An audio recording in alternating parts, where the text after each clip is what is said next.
Odo for me sanso ma munyina akwa by the Ghanatube so ma muni se Ghanatube de enya nto ho no mo fast na ye de ni nyina abram se na be a mo so mo behwe ni munya ni nyina no muti odo for fast forward de boru ansem ni mu a Ghana for baako 4 si ano America for no omo twehwe omo dendenden adan a yesi omako bokron no wa America $100 million si ana me na okasa no Ghana for baako 4 Donald Trump ohwehwe omo dendenden do for manko na yensan koje sansem wo nyina nche mo Ghanatube na magisia. 4 Ghanaian nationals are facing extradition to the United States in connection with a $100 million fraud scheme, following a formal request by U.S. authorities. Now, the individuals, Isaac Odro Boateng, Inusa Ahmed, Derek Vani Yeboah, and Patrick Kwame Asari, are believed to be in Ghana and are wanted by the U.S. for the alleged roles in the massive financial crime.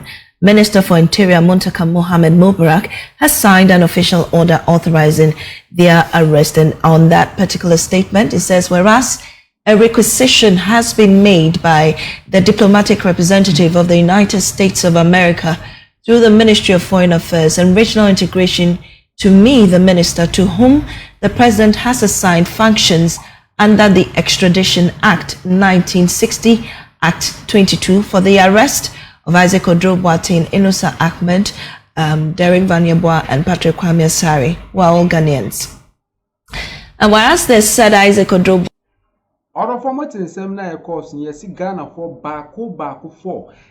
Oti din no bobo eni nyina na yes Isaac Odro Boateng, Inusa Ahmed, Derek Vani Yeboah, ene Patrick Kwame Asari. Order for Ghana for baako 4 na disi ano US for Donald Trump.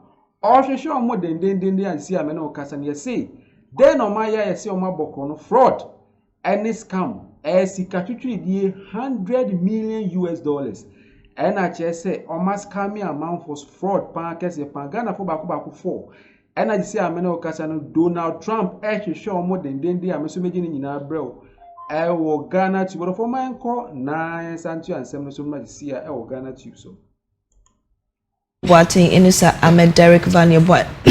I beg your pardon.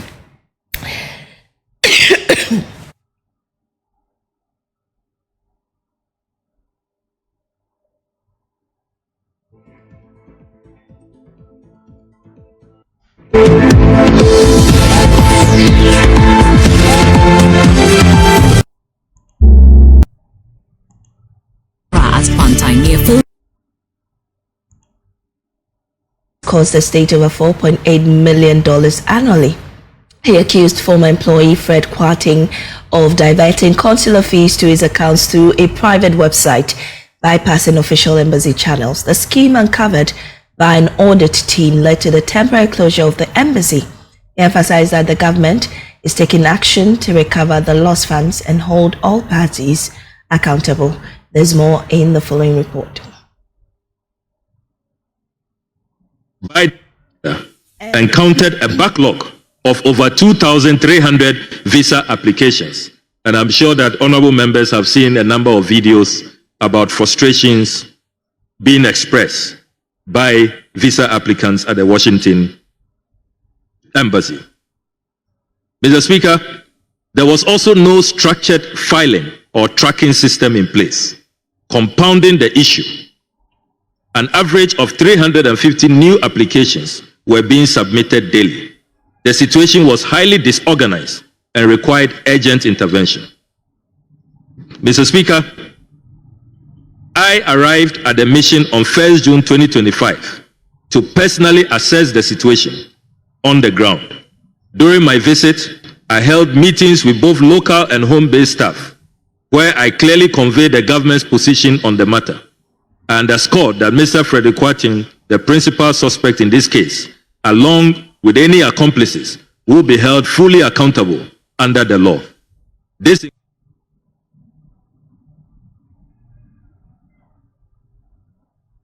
Well, joining us is Nana Asafo Aya, his deputy ranking member on the Foreign Affairs and Regional Integration Committee.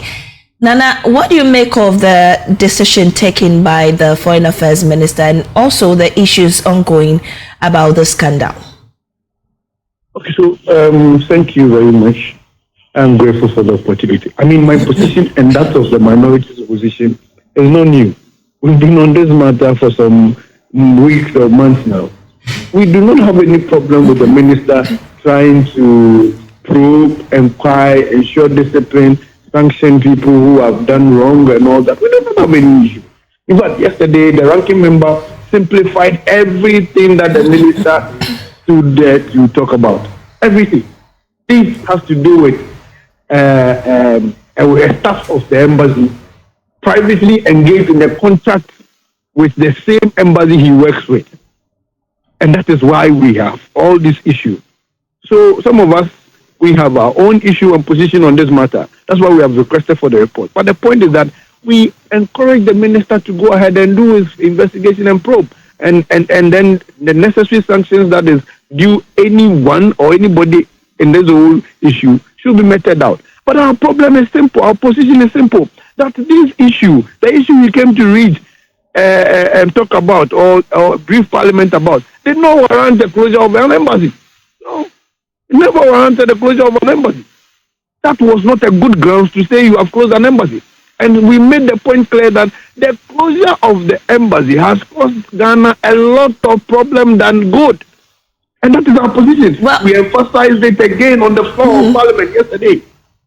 But the embassy, I understand, has been reopened. The issue is now access to services. I'm telling you that. I made the point on the floor. The reopening is just in the name, so to speak. Nothing proper is going on. Look, now the real people from Ghana has not fully integrated into the Washington embassy. Okay. A section of people from New York that are taking charge of the Washington embassy as of now. And there's a whole lot of chaos. So we are saying that no, you collapse the system and they didn't have a plan to fix a new system before you collapse it. And that is what has caused all these problems. The minister should have taken his time, should have done a lot of work, should have done a lot of engagement, a lot of consultation, and put down another plan before collapsing what was existing. You don't rush into collapsing a system when you don't have an alternative, or when you don't have a new one in place. And that is what has caused all those challenges, all those, problems that we are facing. These are people complaining, videos all over, disgracing Ghana. That is what is happening, and that is the cause. And our position is clear on this matter. Okay. One, all right. The minister shouldn't have closed the embassy because of the issue he raised on the floor of Parliament.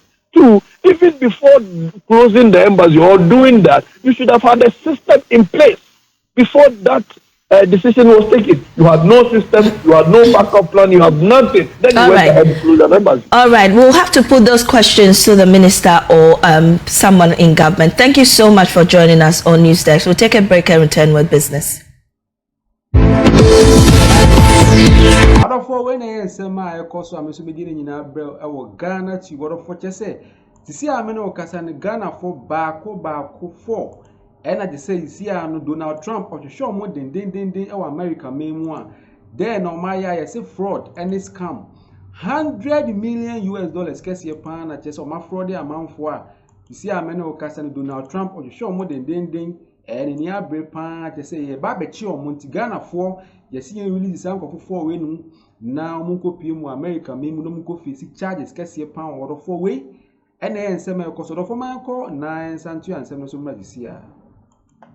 Are facing extradition to the United States in connection with a $100 million fraud scheme, following a formal request by U.S. authorities.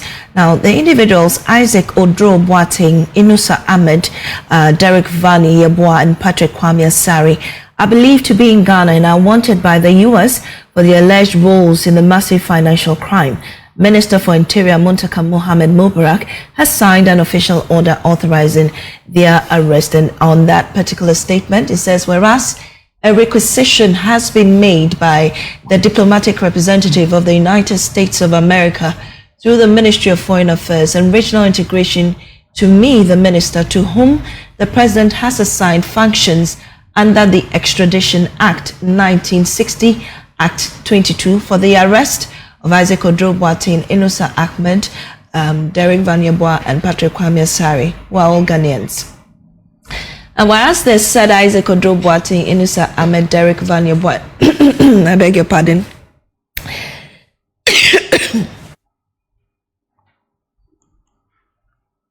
Adofo when nsema ai de jaw social media ne so ameso meje ni nyina brel e wo Ghanatube te se Ghana for 4 baako 4 no mo achi omo America mem a Donald Trump ohwehwe omo dendende ameso meje ni nyina e brel e wo Ghanatube do for ma if you like no ma subscribe no ma share no ma hit notification bell no so ma se na be ya abrini abibia do pe content a wo nya ne tempa no ahwe ni tema do for aha ana me de nsem nyina besi e wo Ghanatube so do for makamu nyina me da mu nyina